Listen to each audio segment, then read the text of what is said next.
Hello friends, तर कसे आहात तुम्ही सर्व. तर आज आपण झणझणीत अशी शेवभाजी बनवणार आहोत. तर रोज रोज त्याच भाज्या खाऊनसुद्धा कंटाळा येतो. तर अशी झणझणीत शेवभाजी तुम्ही एकदा का खाणार तर परत नक्की बनवणार. तर चला रेसिपीला सुरुवात करूया. तर इथे शेवभाजी बनवण्यासाठी आधी आपण एक वाटण बनवून घेऊ.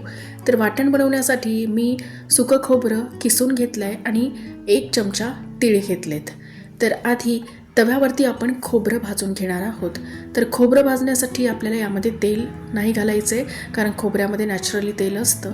तर खोबरं तांबूस होईपर्यंत आपल्याला भाजायचं आहे. तर खोबरं आता हलकंसं तांबूस झालं आहे. आता यामध्ये आपण तीळ घालू, कारण तीळ भाजण्यासाठी कमी टाईम लागतो, त्यामुळे आपण तीळ थोडं नंतर घालणार आहोत. तर आता खोबरं आणि तीळ हे चांगले भाजलेत. जास्तीही भाजायचे नाहीत, कारण जास्ती जर भाजलं तर त्याने कडवट चवही भाजीला येऊ शकते. तर आता आपण तीळ आणि खोबरं एका प्लेटमध्ये काढून घेऊ.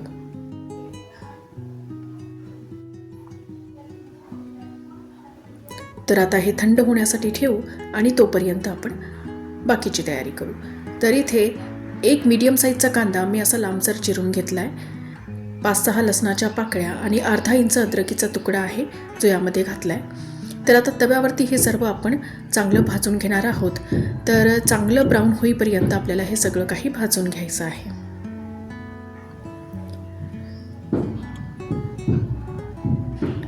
तर आता कांदा हलकासा ब्राऊन झाला आहे. आता यामध्ये आपण काही खडे मसाले घालू. तर इथे मी 2-3 लवंग, 2-3 काळी मिरी, थोडीशी दालचिनी, 1 तेजपत्ता, 2 हिरव्या इलायची आणि 2 लाल मिरची घेतलेले आहे. आता हे सगळं काही एकत्र चांगलं भाजून घ्यायचं आहे. त्यानंतर अर्धा टोमॅटो आहे, चांगलं पिकलेलं टोमॅटो आहे आणि अगदी थोडीशी कोथिंबीर, म्हणजे कोथिंबीरीच्या काड्या घेतल्यात मी, त्यामध्ये घालायच्या आहे. तर सगळं काही अगदी छान भाजलं आहे. आता हे सर्व आपण काढून घेऊ आणि थंड होण्यासाठी ठेवू. आता तीळ आणि खोबरं आपल्याला वेगळं वाटून घ्यायचं आहे. तर अगदी थोडंसं पाणी घालून याला मी वाटून घेतलंय. आता बाकीचे जे मसाले आहेत, कांदा, टोमॅटो, मिरची वगैरे सगळं, हेही आपण थोडंसं पाणी घालून वाटून घेणार आहोत. तर अगदी चांगली स्मूथ अशी पेस्ट आपल्याला करून घ्यायची आहे. तर आपलं वाटण आता रेडी आहे. त्यानंतर काही सुके मसाले मी काढून घेतलेत. 1 चमचा धनी पावडर, 1 चमचा रेड चिली पावडर, थोडा गरम मसाला, त्यानंतर 1 चमचा किचन किंग मसाला आणि अगदी थोडीशी हळद. तर चला पुढची तयारी करू. तर इथे 4-5 चमचे मी कढईमध्ये तेल घातले. त्यात 1 चमचा जिरं आणि 1 चमचा हिंग घातलाय. तर आता कांदा, टोमॅटो, लसण याचं जे वाटण आपण बनवून घेतलंय, ते वाटण आपण यामध्ये घालणार आहोत. आणि आता चांगलं याला परतून घ्यायचं आहे.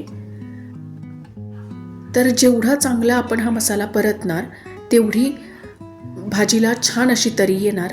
तर बघा, अगदी रवेदार असा हा मसाला झालाय. आता या स्टेजला आपण हे जे सुके मसाले घेतलेत ते सर्व यामध्ये घालून घेऊ.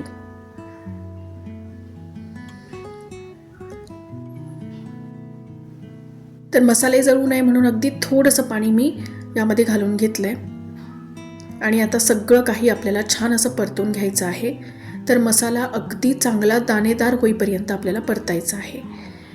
आता यामध्ये आपण तीळ आणि खोबरं याचं जे वाटण करून ठेवलं होतं ते घालू. तर तीळ आणि खोबऱ्याचं वाटण जे आहे ते आपल्याला सुरुवातीला नाही घालायचं आहे, कारण खोबरं आणि तीळ आपण ऑलरेडी भाजून घेतलं आहे. आणि ते जर आपण सुरुवातीला घातलं तर त्याची थोडीशी कडवट चव ही भाजीमध्ये येऊ शकते. तर त्यामुळे ते नंतर घालायचं. आता मसाला आपला छान असा परतला आहे. आता यामध्ये आपण थोडं थोडं पाणी घालून घेऊया. तर पाणी मी इथे गरम वापरते आहे, थंड पाणी या स्टेजला आपल्याला नाही घालायचं आहे. तर भाजी आपल्याला जेवढी घट्ट किंवा पातळ हवी आहे त्यानुसार आपण यामध्ये पाणी घालून घेऊ. तर शेवभाजी ही हलकीशी पातळच ठेवायची, कारण नंतर आपण जेव्हा यामध्ये शेव घालतो तर शेव हे पाणी हे पिऊन घेतात. तर त्यामुळे भाजी ही घट्ट होते शेव घातल्यानंतर. तर आता मीठ वगैरे टेस्ट करून घेऊ. तर मीठ आणि ते सगळं काही व्यवस्थित आहे. जर प्रमाण कमी असेल तर तुम्ही या स्टेजला घालू शकता. त्यानंतर यामध्ये भरपूर अशी कोथिंबीर घालून घेतली आहे आणि बघा किती छान अशी तरी भाजीवरती आलेली आहे. तर भाजी आपल्याला चांगली 10 ते 15 मिनटं उकळून घ्यायची आहे. तर तुम्ही बघू शकता की भाजी ही अगदी चांगली उकळली आहे आणि घट्टसुद्धा झाली आहे. आता या स्टेजला आपण थोडे शेव यामध्ये घालणार आहोत, सर्व शेव नाही घालायचे. नंतर जेव्हा आपण भाजी खाणार तेव्हा यामध्ये शेव घालून घ्यायचे, कारण आत्ताच जर आपण घातले तर गरम ग्रेव्हीमध्ये शेव हे जास्ती मऊ होऊन जातात. तर अगदी झणझणीत अशी शेवभाजी बनलेली आहे.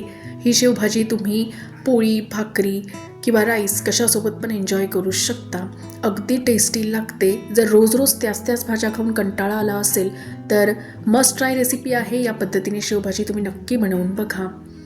रेसिपी आवडल्यास व्हिडिओला लाईक करा आणि व्हिडिओ हा तुमच्या फॅमिली आणि फ्रेंड्समध्ये नक्की शेअर करा. जर माझ्या रेसिपीज तुम्हाला आवडत असतील तर माझ्या चॅनलला प्लीज सबस्क्राईब करा आणि शेजारचे बेल आयकन देखील नक्की प्रेस करा, म्हणजे नवीन व्हिडिओचे नोटिफिकेशन तुमच्यापर्यंत पोहोचेल. आणि या पद्धतीने शेवभाजी नक्की एकदा बनवून बघा. चला तर भेटूया नेक्स्ट व्हिडिओमध्ये नेक्स्ट रेसिपीसोबत.